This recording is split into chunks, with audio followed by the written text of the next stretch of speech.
Welcome to the Patterns Podcast. I'm Tom Cagley from Tom Cagley and Associates. Ben Woznicki from Highland Software. Hashtag no estimates. None? What?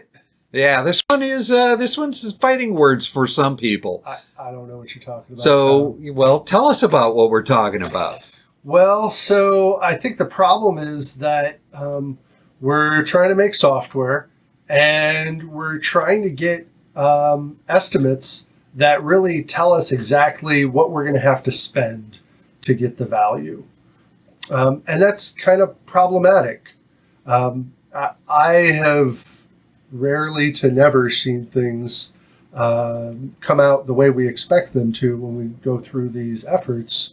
And so that's a real problem for the folks who need to fund this software. And we do understand, right, that people do need to fund this. The problem is people get this initial estimate, they immediately tattoo it on themselves, they make it a price. It's like walking into Best Buy and looking at the number on the box. And we codify this in terms of legal contracts. This stuff is not generally the easiest stuff in the world. We're talking about complexity, right? Yeah. That's hard to predict. Many complexity. multiple dimensions at the same time. Absolutely.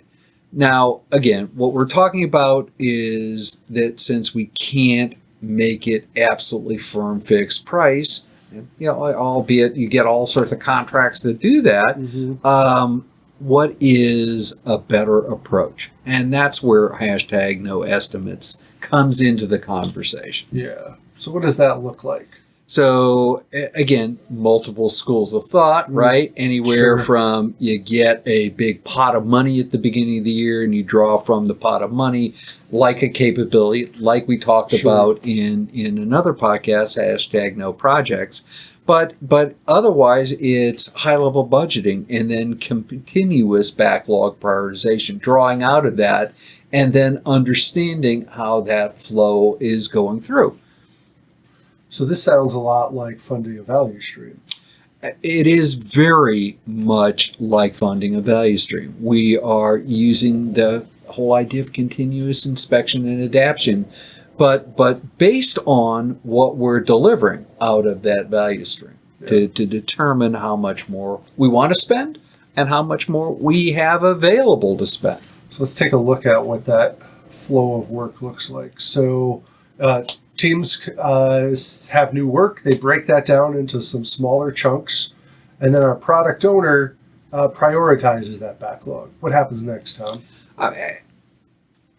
In the right world, we pull stuff off of that list from perhaps a number of different approaches. But let's say we pull it from value. We might pull it because we have to do something to learn something. We might have an enabler or some other spike. But then what we do is we pull typically highest value work first. We use that feedback from actually what we perform. We get to actually work to determine what's next. Yeah, so we've learned something and we incorporate that learning into our next step. Absolutely. The amount of value is the governor, right? If we're delivering incredible amounts of value, I don't know a organization in the world that wouldn't find a way to fund incredible piles of value. Yep. So we mentioned throughput and cycle time on here, and we talked about using that to budget and plan releases. How does that work? Right. So instead of drawing a hard line in the sand, we can use the whole idea of we know we create and we know we can complete X number of things per period of time and roughly how long it takes us to do a thing and use that to determine if we want a release of functionality. When is that going to happen? If it's, hey, we're going to have a release 3 times a year, how much is going to be in it? Just because we build it and implement it into production doesn't mean we necessarily release it. Those are two very different concepts. So I'm hearing that in no estimates, we do have some form of estimating that can happen? What's different about that estimating in contrast to what that usually happens? Well, again, it depends on the school of thought, right? Yep. I think all of this truly is, there is work that we do to determine when we can tell people we're going to deliver. So if that we want to call that estimating, well, then that's estimating. But in essence, what we're not doing is we're not going down to the granular, here's a task it's going to take 4 hours and 32 minutes and 5 seconds to do, because we stink at making that.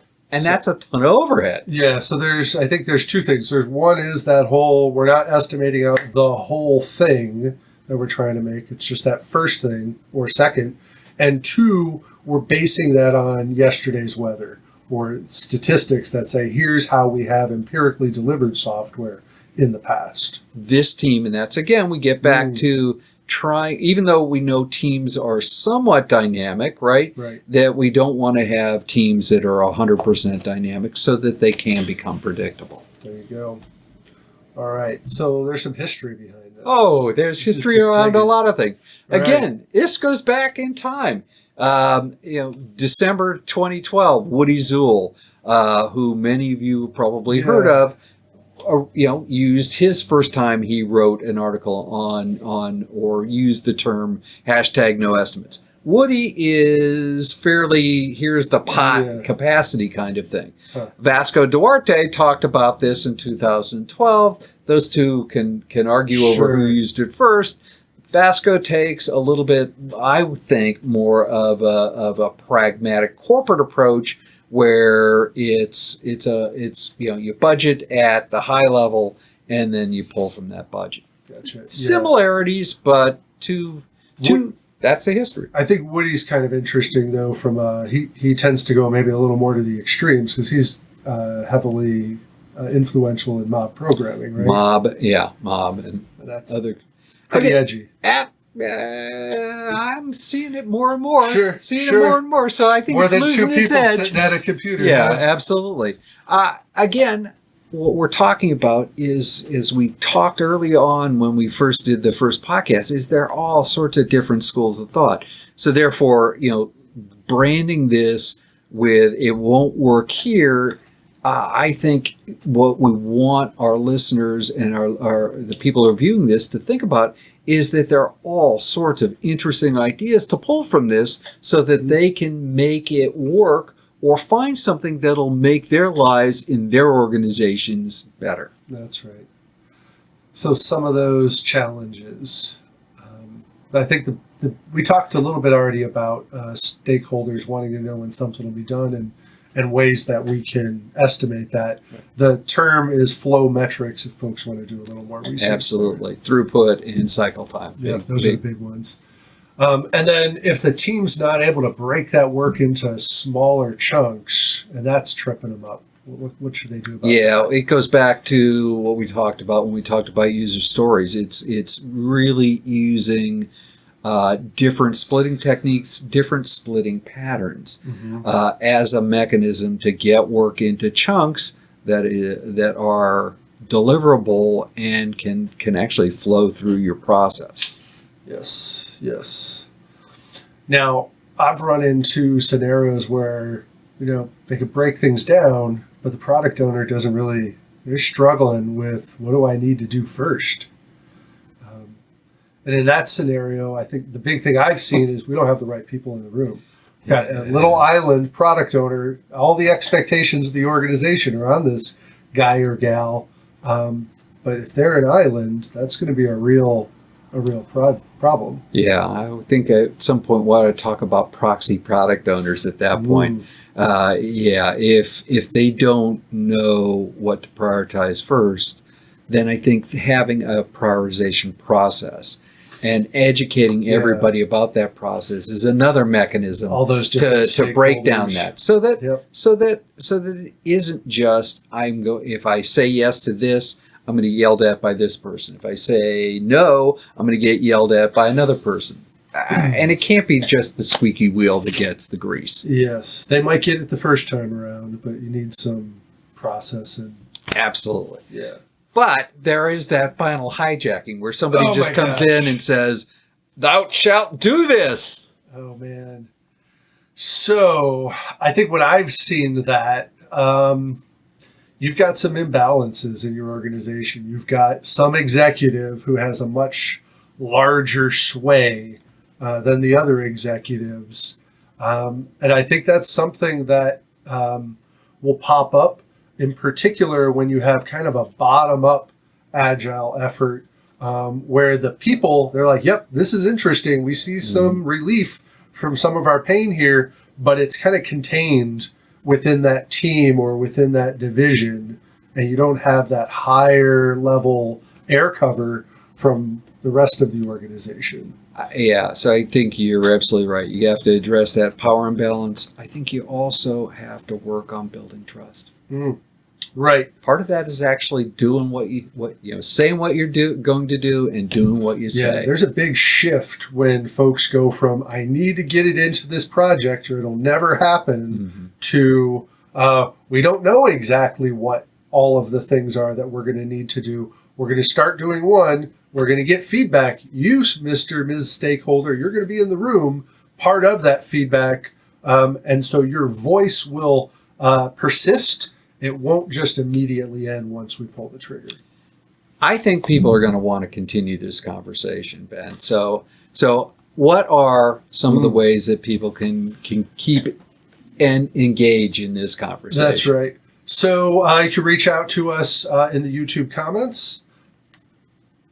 You can create your own videos and whether it's a pro or a con hashtag no estimates, or how you've dealt with these kinds of concepts. And I'd rather personally like to hear how you've dealt with them. Not necessarily, pro, but if you've dealt with these kind of issues in a different way, that's the goal of trying to drive some of this out. Yeah, so let us know what topics you guys are interested in hearing about. We'd like to get those conversations moving a little bit more. You can reach out to us on Twitter. I'm Ben Waz. At tcagley, and my email address is at tcagley@tcagley.com. And I'm Ben at benwaz.com. Thanks for joining us, and we'll see you next time. Rock on.